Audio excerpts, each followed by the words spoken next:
Friend told me a story the other day. They said, imagine that you're driving down this highway. And as you drive down this highway, this amazing car comes from behind you. And it has all of the special car things. Like, I don't really know anything about cars, but he used all this language like horsepower and wheels that did aluminum braking system, whatever the thing is. He described this amazing car. And so imagine that for a second and you think to yourself, wow, that's a really cool car. And so you pull up right next to the car and what you notice is that the person driving the car is actually a 5-year-old. And you think to yourself, I have got to get away from this car as fast as possible. Not because there's anything wrong with the car, but because a 5-year-old was never meant to be in control of a car like that. You know that it's going to end in disaster. Now, the truth is that oftentimes we find ourselves in that exact place as that 5-year-old. We've taken control of things that we were never supposed to take control of, that we were never designed to be in power of, like our emotional, social, psychological, relational, or sexual decisions about all of the things in the world.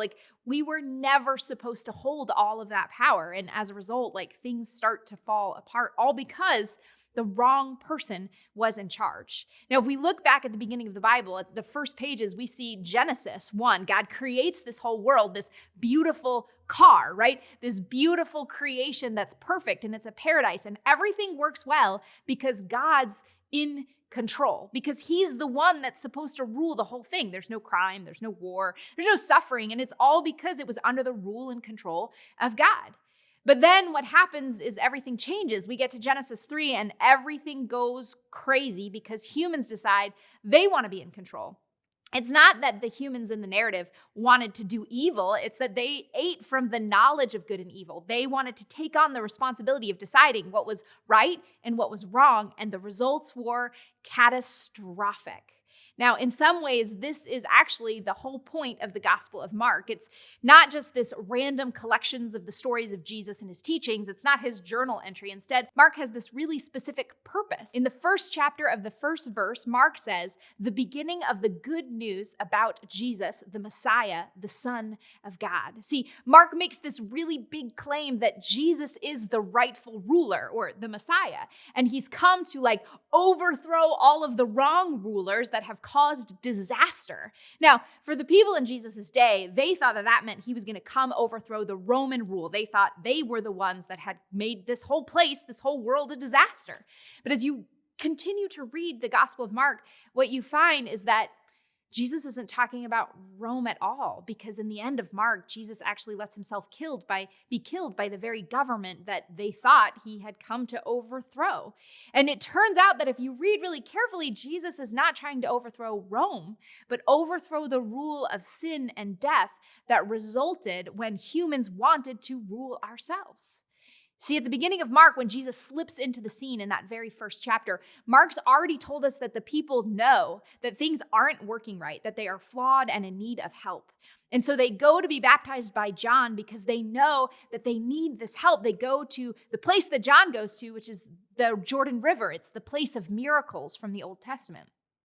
And Jesus comes in and he proclaims this thing. He says, the time has come. The kingdom of God has come near. Change your actions and believe the good news.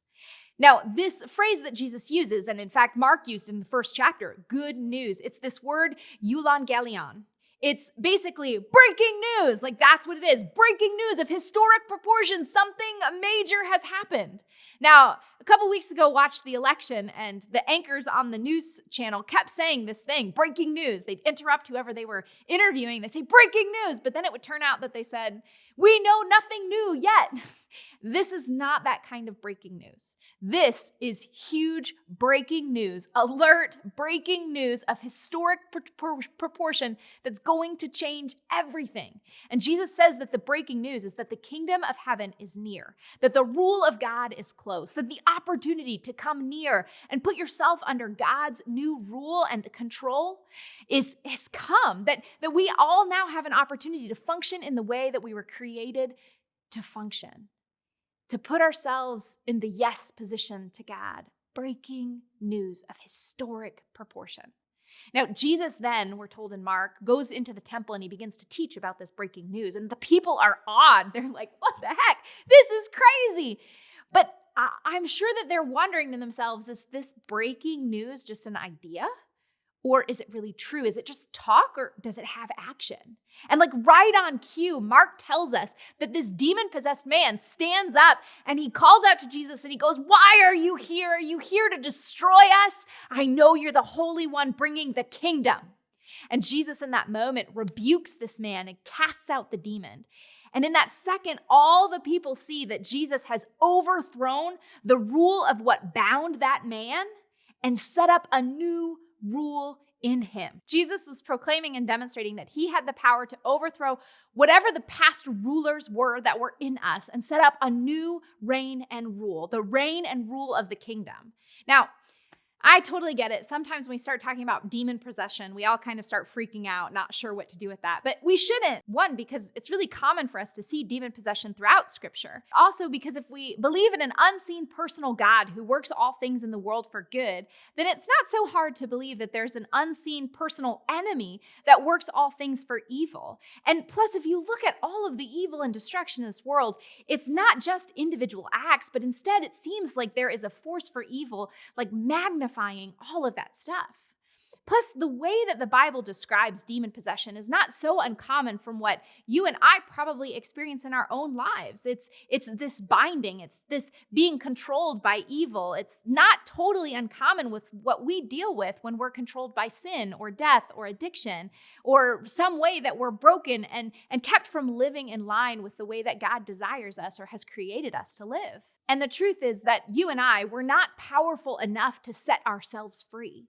But breaking news, Jesus overthrows the old rule to set up a new kingdom and a new rule in us. And when he does, healing comes. And so the question is, what do you need to let Jesus overthrow in your life so that Jesus can set up a new rule? Sometimes there are things in our lives that we're trying to control and we're trying to rule, and we think that if we just can hold on to it a little tighter, that we might actually get it. We might actually be able to control it. But the truth is that it's probably us holding on to that thing that's making it all fall apart. And what we're really being called to do is hand it over to Jesus to allow his kingdom to come and let the healing begin. Now, it's also really important for us to know that when we do put ourselves in that yes position to God, when we do surrender those things and let God move in and take control and set up a new rule, great things begin to happen. We start to get glimpses of the kingdom around us. The kingdom is all around us. But there's also this not yetness that happens inside of us, this longing for something more, this way that we feel like it hasn't become complete.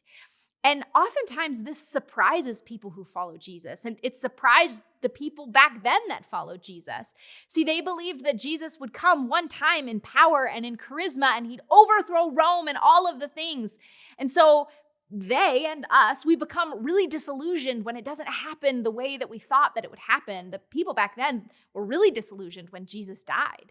And what we and they miss is that Jesus isn't just coming once, but he's coming twice. The second time he comes, he's going to come in power with justice, and he's going to end evil and oppression and sickness and death. It'll be the end. But the first time he came in vulnerability. He came as a human to sacrifice himself to make all of those things happen, to begin the process of all of this. And so when we begin our relationship with Jesus, we begin this process of healing, but it never fully happens until Jesus comes again, until he comes the second time. So no matter how awesome our relationship is with Jesus, there's sort of this not yetness about it. Jesus could begin to heal a relationship in our lives, but it doesn't make it perfect. And it doesn't mean that there's no more conflict, and it doesn't mean that the people in that relationship aren't ever self-serving, but it begins the healing process. And so we might still struggle, but God is working. He's begun a great thing. And so that's why as a faith community, we can sort of see people coming to faith and say, wow, oh my gosh, the kingdom is here. But at the same time, hold this tension of looking around and saying, wow, there's so much brokenness all around us. But my encouragement to you is this encouragement that's found in the book of Zechariah. The prophet says, do not despise these small beginnings, for the Lord rejoices to see the work begin, to see the plumb line in Zerubbabel's hand. And basically what he's talking about is like, hey, it may be true that it takes a long time to dig the foundation of something. It takes a long time to get something started.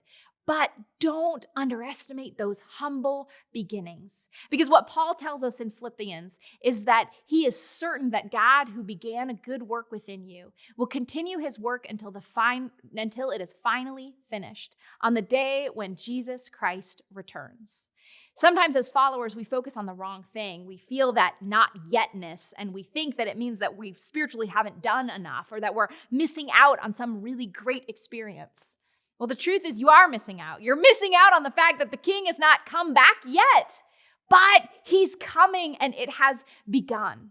And so my encouragement to you is that when you feel that not yetness in you, that you would cry an ancient prayer that was cried out by followers of Christ.